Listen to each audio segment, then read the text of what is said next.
Ang insulin plant o Costus igneus ay isang herbal plant na nagmula pa sa Central at South America. Ayon sa paniniwala ng mga researchers, ito ay nakakatulong sa mga taong may diabetes. Maaari itong gawing supplement tablet o pakuluan at gawing tea. Pwede mo ring kainin ang dahon nito. Nagtataglay ang insulin plant ng anti-cancer at antibacterial properties.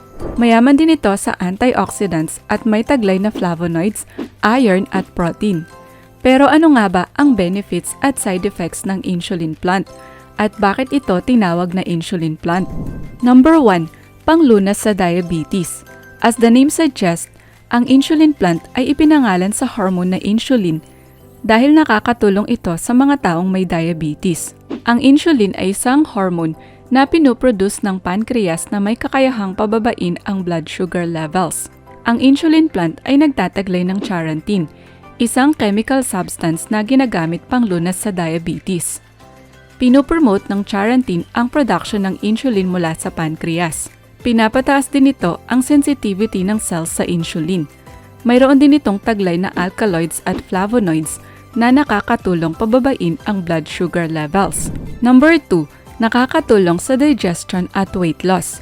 Ang insulin plant ay nagtataglay din ng natural prebiotic na nakakatulong upang mapabuti ang digestion. Ito ay mayaman sa vitamins at complex components na nakakabuti sa gut bacteria. Mayroon ding high level ng fructose ang insulin plant na nakakatulong upang mapabuti ang function ng digestive at colon system. Ang pagkonsumo ng insulin plant ay nakakatulong para mapabilis ang excretion process o pagdumi. Aside from that, ang insulin plant ay pwedeng gamitin bilang natural weight loss remedy. Ang charantin na taglay nito ay nakakatulong upang mapabilis ang metabolism. Pinapabilis din ito ang pag-breakdown ng fat sa katawan. Number 3. Panglunas sa high blood pressure. Dahil sa taglay nitong alkaloids at flavonoids, ang insulin plant ay sinasabing effective na panglunas sa high blood pressure. Nakakatulong din ito upang ma-relax ang blood vessels at maaaring gamiting panglunas sa systolic at diastolic blood pressure. Piniprevent din ng insulin plant ang heart attacks at strokes. Thus, ito ay nakakatulong upang ma-maintain ang heart health. Number 4. Pangkontrol ng blood cholesterol levels. Ang insulin plant ay nagtataglay ng high amount of water at water-soluble content na nakakatulong upang pabagalin ang glucose absorption sa dugo mula sa digestive system. Sa ganoong paraan, mapapabuti ang assimilation at fat absorption upang mapababa ang blood cholesterol levels sa katawan. Pinapababa nito ang bad cholesterol or LDL at pinapataas ang good cholesterol levels. Piniprevent nito ang heart diseases tulad ng stroke at heart attack. Ito rin ay nakakatulong upang ma-maintain ang healthy lipid profile. Number 5. Nagbibigay proteksyon laban sa cancer. Ang insulin plant ay mayaman sa antioxidant properties na kapaki-pakinabang sa mga diabetic patients. Ayon sa pag-aaral, ito rin ay nagtataglay ng antioxidants tulad ng diasgenin at quercetin. Ang mga antioxidants na ito ay nakakatulong upang ma-reverse ang oxidative stress sa liver, kidney, at pancreas na dulot ng diabetes. Samantala, ang oxidation process ay nagpo-produce ng nakakapinsalang free radicals na siyang nagdudulot ng cancer.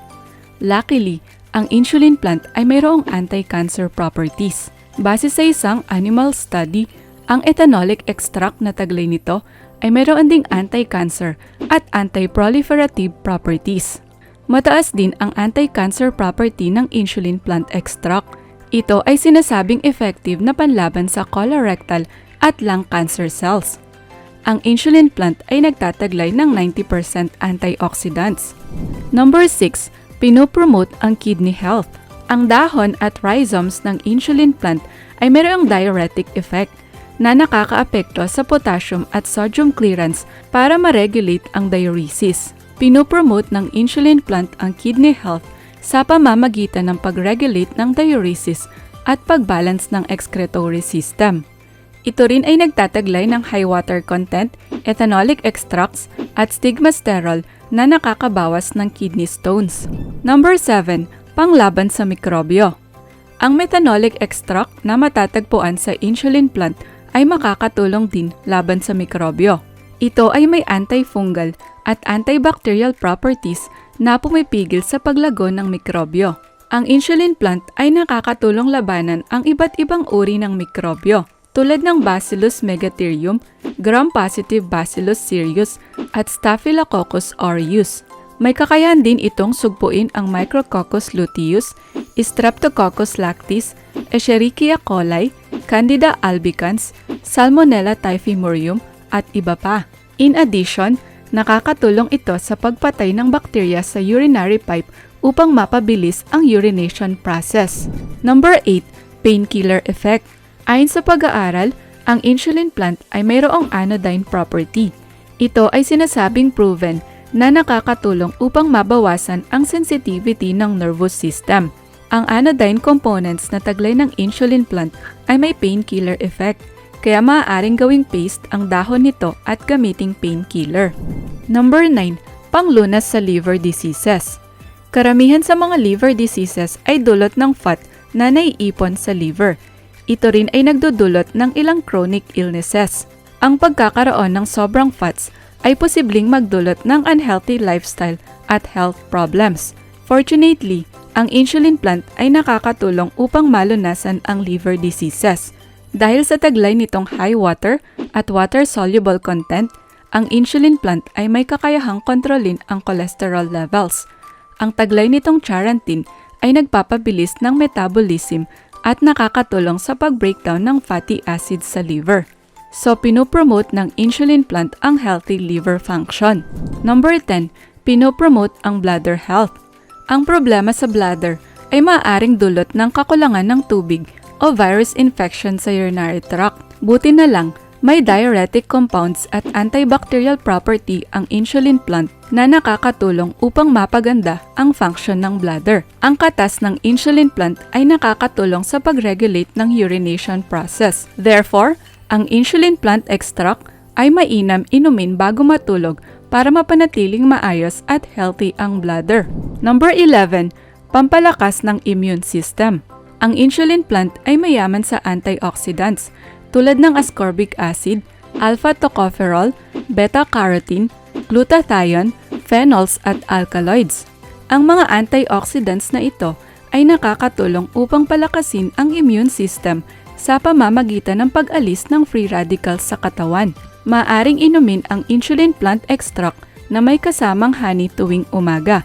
Ito ay mainam inumin ng 2 beses sa isang araw para tumaas ang immunity at magkaroon ng proteksyon mula sa iba't ibang uri ng sakit. Number 12. Panglunas sa asthma, sore throat at bronchitis symptoms. Base sa mga pag-aaral, ang insulin plant ay nagtataglay ng alkaloids at flavonoids na may anti-inflammatory properties. Ito ay nakakatulong sa mga taong may asthma at sore throat sa pamamagitan ng panglunas sa pamamaga ng airways at lalamunan. Ito rin ay nakakatulong upang lunasan ang symptoms ng bronchitis, kung saan kumikitid ang airways dahil sa pamamaga at sobra-sobrang mucus. Ngayong alam mo na ang taglay na health benefits ng insulin plant, pag-usapan naman natin ang mga side effects nito. Number 1. Low blood sugar levels.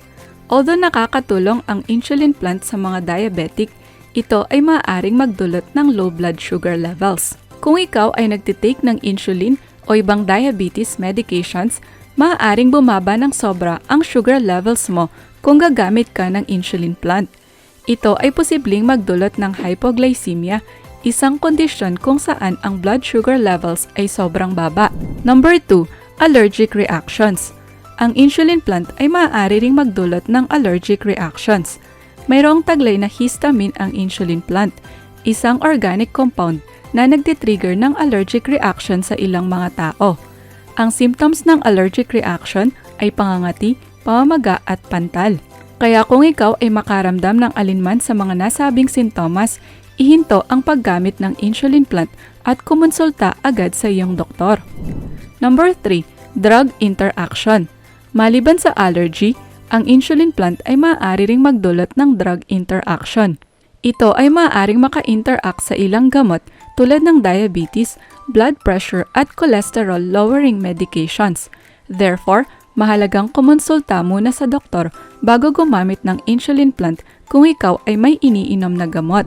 Number 4, stomach problem. May ilang mga tao na maaaring makaranas ng stomach problem pagkatapos gumamit ng insulin plant. Dahil sa taglay nitong saponin compound, ang insulin plant ay posibleng magdulot ng gastrointestinal discomfort tulad ng diarrhea. Ano ang recommended daily intake ng insulin plant? Bagamat safe i-consume ang insulin plant, ang labis at matagal na paggamit nito ay maaaring magdulot ng toxicity. Ito rin ay hindi inirekomenda para sa mga bata. Ang mga tuyong dahon ng insulin plant na ginawang powder ay maaaring i-consume ng 1 tablespoon per day. Ang insulin plant drug ay maaari ring inumin ng 2 beses sa isang araw, pero ito ay hindi maaaring gamitin kapalit ng insulin o iba pang diabetes medications.